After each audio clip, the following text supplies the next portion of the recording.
Well, our contributing editor, that's Vuyo Mvoko, is outside the Central Executive meeting in Johannesburg, and we're live to him now. Good afternoon, Vuyo, and thank you for your time on the PM News Desk. Good afternoon, Kesh. Vuyo, what has Numsa done to merit its losing its constitutional right to belong to Cosatu?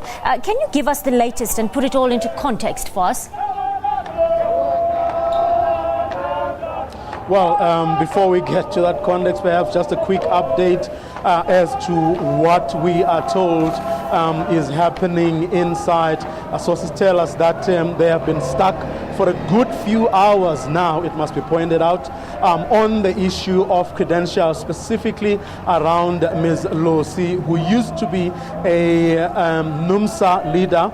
She was also in the top 6 of Cosatu, but of course elected into that structure by Numsa itself. But then as soon as she didn't see eye to eye with the rest of the Numsa leadership, she was of course taken out. And the Numsa is questioning why she would be there, because she is no longer there on the basis of the union that put her there in the first instance, because she's no longer with them. That apparently has been dragging on for a good couple of hours.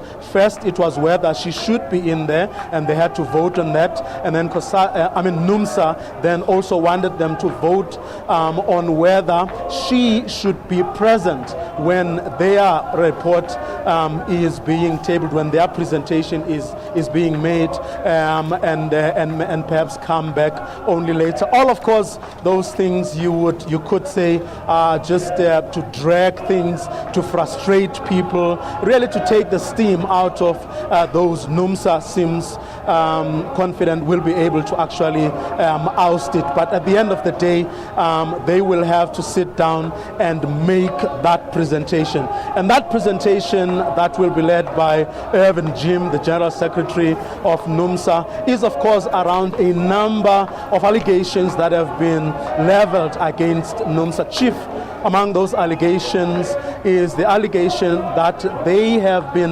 mobilizing, or in fact they have taken a resolution to mobilize workers from other affiliate unions, in other words, Cosatu affiliated unions, something Cosatu frowns upon. But what Numsa is arguing is that they are not the first union to do this.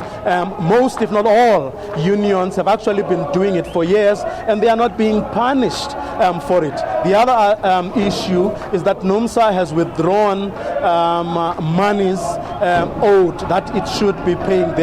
They should be paying their dues to Cosatu, and they have said that they will not be doing so again. So that too is another offense.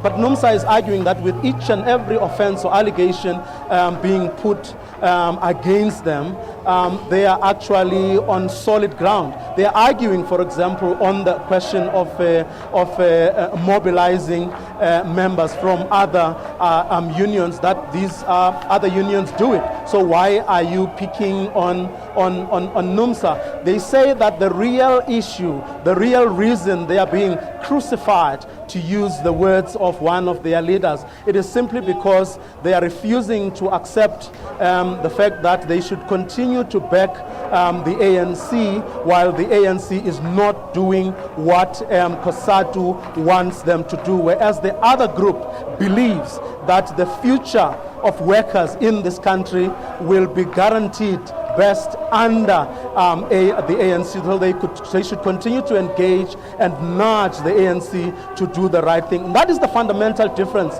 between the two groups. Everything else, frankly, is a smokescreen. Cash?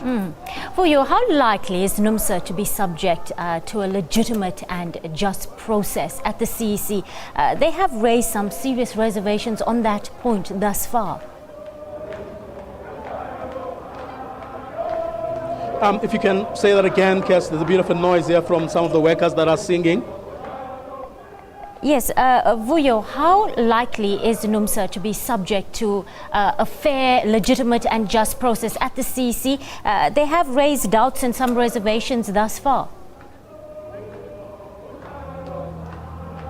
Well, they are the first to accept that it looks likely that they will indeed be expelled. And they are basing that on the numbers of people you have in the meeting that's happening behind me, because the group that wants Numsa out has bigger numbers than Numsa and its allies who want it to stay within Cosatu. So on that basis, they believe that what's happening in there is pretty much a done deal. In other words, they will be expelled. But they say they are not going to take that lying low. Even if they get expelled today, they say they are going to court to challenge that decision. And one of the things, or the one big thing that they would want to come out of this process with, is the leaders of Cosatu, the Central Executive Committee of Cosatu, agreeing to hold that special Congress, because that is where Numsa believe it will have the requisite numbers to actually take even more decisive decisions, bigger decisions than simply a question of whether or not they should continue to stay within Cosatu. And that is to elect a new leadership, because they believe if they were to go to a special Congress, the issue of whether or not they should continue to stay in Cosatu won't even arise, because there they will change the policies, there they will elect a new leadership, and those two things are enough to actually bring on some new changes. And they believe that the kind of leadership that they will elect in that special conference is the one that will not ask the questions that the current majority in the Central Executive Committee are now asking or seeking to do. Cash? Thank you, Vuyo, our contributing editor. Vuyo Mvoka outside the Central Executive meeting, live from Cosatu House in Johannesburg.